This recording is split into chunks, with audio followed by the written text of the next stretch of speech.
Welcome to Voyage Daily Tech, the most important news personalized for you every day, supported by Voyage.com. After listening to today's news, you'll know, first, the AI boom's $7 trillion financing scheme mirrors the 2008 crisis, raising alarms in Washington over a potential systemic collapse. We'll explore how this off-the-books financing and GPU debt treadmill could trigger a broader financial crisis. Second, tech firms are data poisoning AI with self-serving content, creating a new generative engine optimization industry to game the system. In this episode, we'll break down this new marketing playbook and what it signals for the future reliability of AI information ecosystems. Third, AI-powered digital twins are tackling retail's $850 billion returns problem, driven by advances in Nvidia's GPU technology.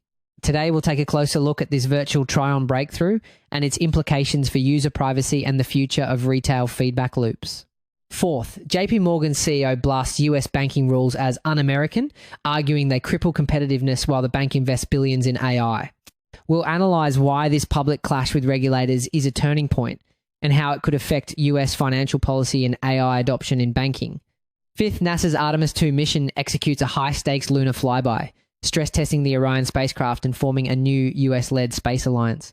This discussion will reveal how this critical test flight connects to a new geopolitical space race and what it means for the future of human deep space exploration.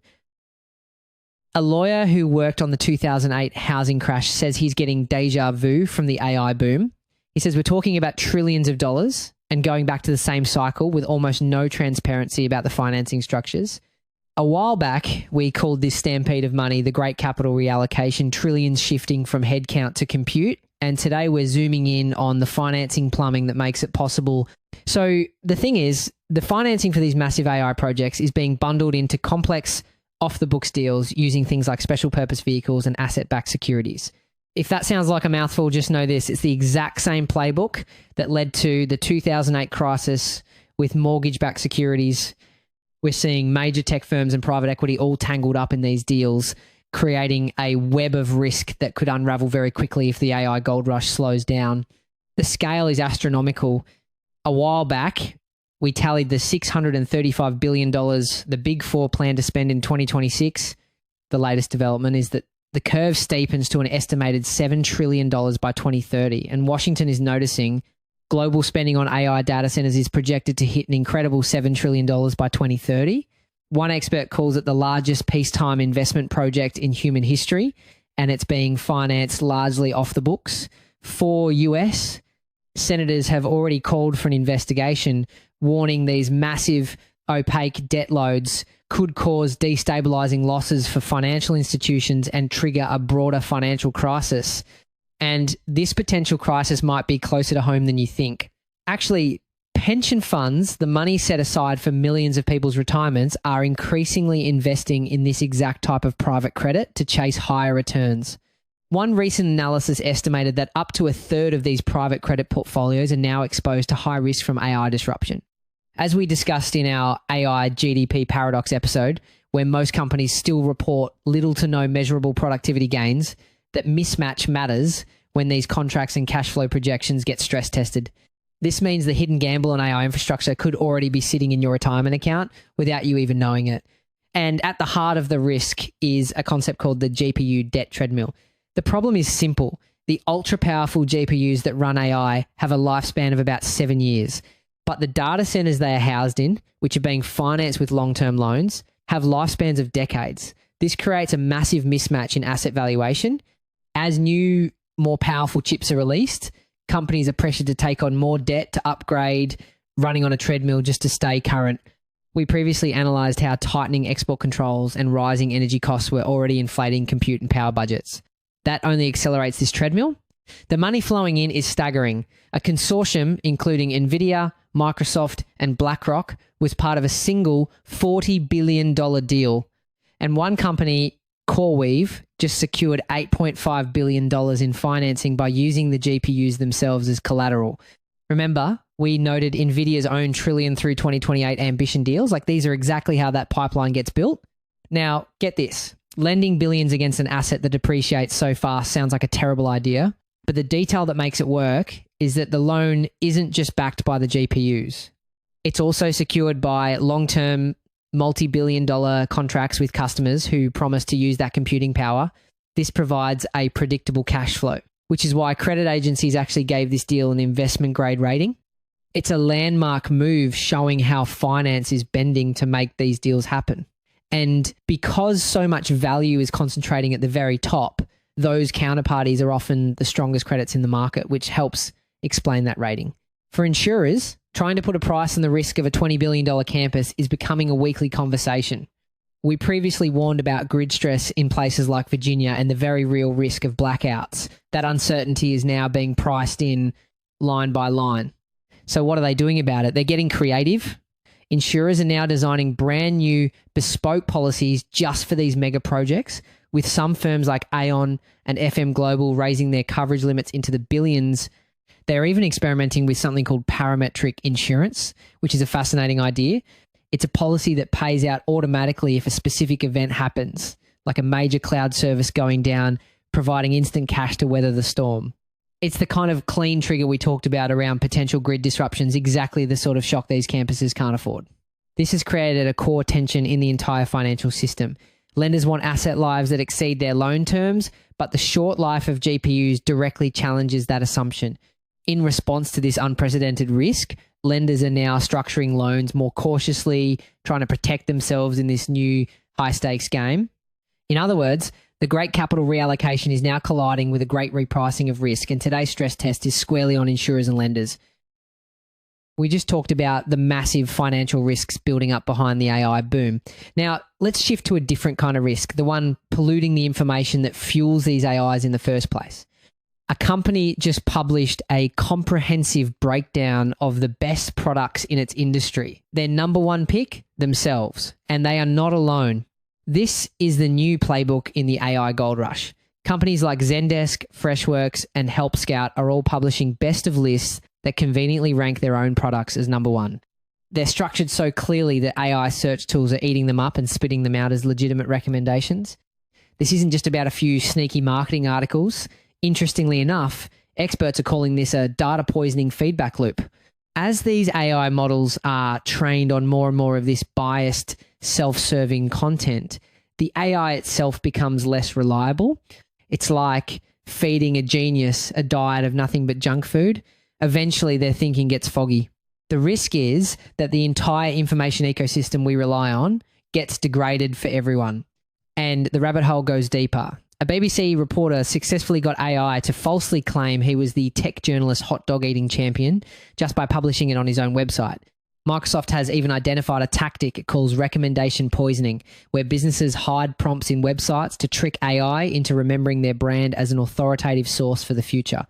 It works through a method that's both clever and a little scary, a form of what cybersecurity experts call prompt injection. Marketers are embedding hidden invisible instructions in their website's code.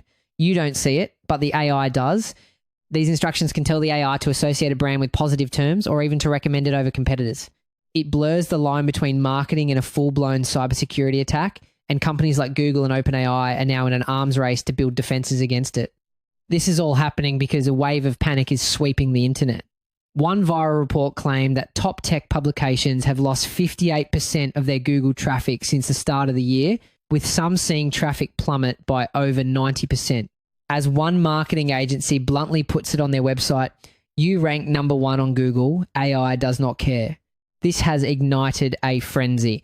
SEO firms are rebranding as Geo's Generative Engine Optimizers, promising they can get you cited by ChatGPT in 60 days.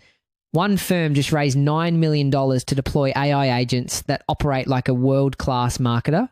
What this all points to is a whole new industry being born right before our eyes. These geo companies are creating a new AI mention economy. They're offering services like an AI readiness audit for a few $1,000s just to make sure your company's data is machine readable. Some are charging up to $10,000 a month on retainers, promising to track metrics like mention frequency and share of voice inside AI chats. The question is this a sustainable new marketing channel or just a bubble built on hype?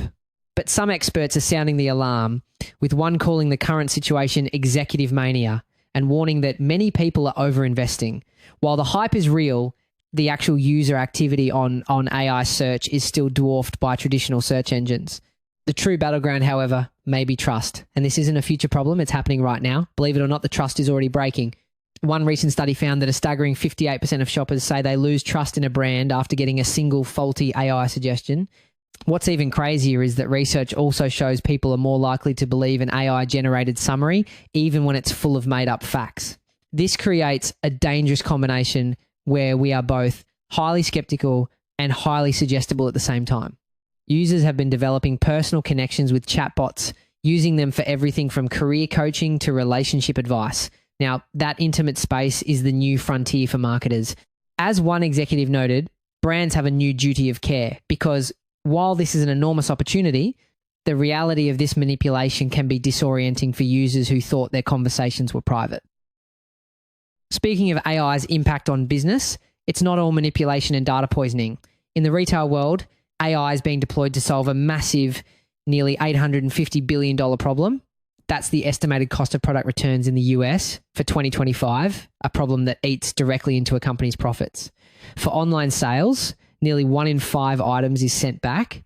The trend is being driven by Gen Z, with shoppers aged 18 to 30 averaging almost 8 online returns per person last year. For many retailers, the cost to process these returns is now higher than the value of the refund itself. You know, that cost isn't just shipping. It's the labor to receive the item, inspect it, repackage it, restock it, and in many cases, mark it down or even discard it. It's a logistical nightmare. But a new crop of AI startups is fighting back with a futuristic solution. Forget basic sizing charts. Companies like Catches, backed by LVMH's Antoine Arnault, are creating digital twins of shoppers with what they call mirror-like realism. This isn't just a static image. The technology incorporates the physics of fabric and how material interacts with a moving body, all built on Nvidia's platform. For years, this kind of real-time physics simulation was way too expensive for most companies, but this is where the situation takes a more complex turn. Recent advances in GPU technology, specifically from Nvidia, have made the raw computing power what experts call bare metal in the cloud so much cheaper and faster. We're talking acceleration of up to 50 times. This is the key that unlocks the economics and makes this technology financially viable for retailers right now. But creating a digital twin raises some serious questions. First, your data. To make this work, you have to upload photos and measurements that's sensitive biometric data. And unlike a password, you can't change your biometrics if they're stolen. While some companies have clear privacy policies, the industry lacks a universal standard, creating real risks of data breaches. And there's another more personal concern. Could this mirror-like realism become a dysmorphic mirror? We've already seen a phenomenon called Snapchat dysmorphia, where people seek cosmetic surgery to look like they're filtered selfies. There's a real worry that ultra-realistic virtual try-ons could create new forms of digital body dissatisfaction if not handled with incredible care. And if you think this is a niche experiment, think again. The retail giants are all in. Zara has rolled out its own virtual try-on tool. ASOS has seen a stark improvement in profitability, partly driven by a reduction in its returns rate after experimenting with virtual try-ons. Shopify, Amazon, and Google have all launched their own versions of the technology. What we're seeing here is a fascinating split in strategy. We're seeing giants like Google building this technology directly into search, offering a good enough version for everyone, while at the same time, specialized companies like Catches are targeting the high-end luxury market, which demands that super high fidelity, perfect experience. The future probably isn't one or the other, but both existing at the same time. The potential payoff is massive. Catches projects its app can drive a 10% increase in conversions and a 20 to 30 times return on investment for its brand partners. However, if you zoom out, you'll see another layer to this. While returns are a silent killer for profits, they are also a rich source of feedback. Think about it. Comments like, the fabric was itchy, or the fit was weird in the shoulders, are pure gold for designers. If virtual try-ons successfully reduce returns, how will brands get that crucial post-purchase data back? It's a feedback loop they can't afford to lose. But here's the reality check from Guggenheim. Senior Managing Director Simeon Siegel, he cautions that AI is not a magic wand and that beyond fit, retailers are looking to AI for inventory management and customer targeting. As he puts it, what you sell is always going to be more important than how you sell. And so I just think remembering that will help dictate who wins and benefits and amplifies from AI versus who gets consumed by it. We've been talking about how AI is reshaping, industries like retail, but the financial world that underpins it all is facing its own internal battle. And it just got very public. The CEO of the world's largest bank just called a core part of US financial policy un-American. In his massive annual letter, JPMorgan CEO Jamie Dimon didn't just give an update, he dropped a bombshell. He's taking direct aim at US regulators over new banking rules. The rules Dimon is targeting are part of a massive international agreement known as the Basel III Endgame. The goal is to make sure big banks can withstand another major financial crisis. But Dimon is arguing that the American version of these rules goes too far, putting US banks at a global disadvantage. Here's the jaw-dropping number at the center of it.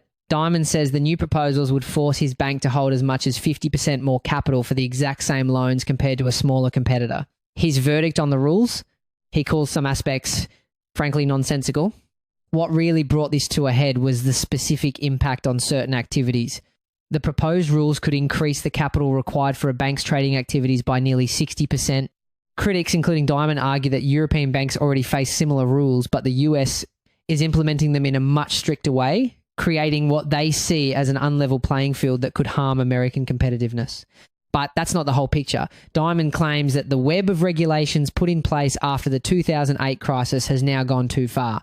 He describes a fragmented, slow-moving system with excessive rules that he says have actually made the financial system weaker and reduced productive lending. He is making this defiant stand while also navigating what he calls the biggest risks on the planet. He put geopolitical tensions, including the wars in Ukraine and the Middle East, at the very top of his list, calling war the realm of uncertainty. This isn't just a CEO commenting on the news. It reflects a major strategic shift. The leader of America's largest bank now sounds like a statesman because global political events are now seen as direct financial risks. It's a sign that in our interconnected world, you can't separate finance from foreign policy. He also addressed the revolutionary impact of artificial intelligence, a force he says is unlike any technology that came before it. While he warns of its unknown societal effects, he's not shying away.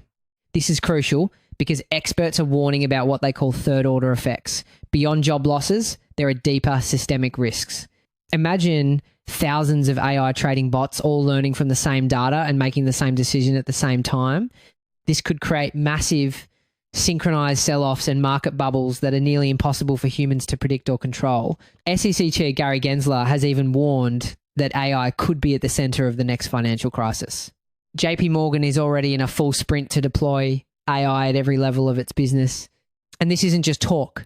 The bank is investing nearly $20 billion a year in technology. But the really fascinating part is that instead of mass layoffs, they've started a huge redeployment plan. Over the last year, while the bank's total headcount stayed about the same, the number of operations and support staff actually fell, while client-facing roles grew by 4%. They're retraining and moving people into new jobs created by AI, a potential model for how other companies might handle this technological wave. In a sweeping letter, the leader of JPMorgan Chase isn't just outlining global chaos. He's declaring a battle on home soil, arguing the very rules designed to protect the system are now the biggest threat to it. Speaking of global risks and shifting alliances, the new frontier for that isn't on Earth, but in deep space. Astronauts are about to fly farther from Earth than any human in history, but that's not even the most stunning part of the story. For the first time in over half a century, a crew is at the moon, picking up where the Apollo program left off. But this is not a nostalgia trip. What's most significant here is that this isn't just America's mission. The crew includes Canadian astronaut Jeremy Hansen, along with NASA astronauts Reid Wiseman, Victor Glover, and Christina Koch, signaling a fundamental shift from the old Cold War space race. This is now about alliances. The United States has built a coalition of over 60 nations under what's called the Artemis Accords, all agreeing to principles for peaceful and transparent exploration. On the other side, you have China and Russia building their own separate lunar station. We are literally watching two blocks form for the future of the moon. The Artemis 2 mission is designed to see the moon in a way no one ever has. While the legendary Apollo flights orbited just 70 miles above the surface, the Artemis 2 crew will fly by at a distance of approximately 4,000 to 6,000 miles. that massive difference in altitude is the key. Now, this high altitude gamble isn't just for a better view. Here's where it gets interesting. NASA is deliberately pushing the Orion spacecraft to its limits in the harsh environment of deep space. This trajectory is designed to uniquely stress critical systems that you can't test near Earth. We're talking about deep space navigation and, most importantly, the heat shield. When this crew returns, they will be screaming into the atmosphere at over 25,000 miles per hour, a much higher velocity than returning from low Earth orbit. This mission is the only way to prove the heat shield can handle that extreme re-entry and keep the crew safe on future missions. It allows them to see the entire spherical surface of the moon at once, including views near both poles that were impossible for their predecessors. In fact, they have already captured the first ever image of the moon's Grand Canyon, the Orion Tail Basin, as seen completely by human eyes. And this is where the human element becomes so critical. In an age of incredible robotic probes, you might ask, why send people? After all, a trained astronaut can see and interpret things in real time that a robot would miss. They can spot subtle variations in color and texture, identify unexpected geological features, or even witness transient phenomena like a flash from a meteorite impact. It's the difference between a static photo and having an expert geologist on site, able to adapt and investigate in the moment. But the journey gets even more intense. As the Orion spacecraft passes behind the moon, the crew will enter a planned communications blackout lasting approximately 40 minutes. For 40 minutes, they will be utterly alone with the entire moon blocking all radio signals to Earth. They will be on the far side seeing views that were too dark or difficult for the 24 Apollo astronauts who came before them. As NASA's lead scientist for the mission admits, we don't always know exactly what they're going to see. This high-stakes flyby is not just for the record books.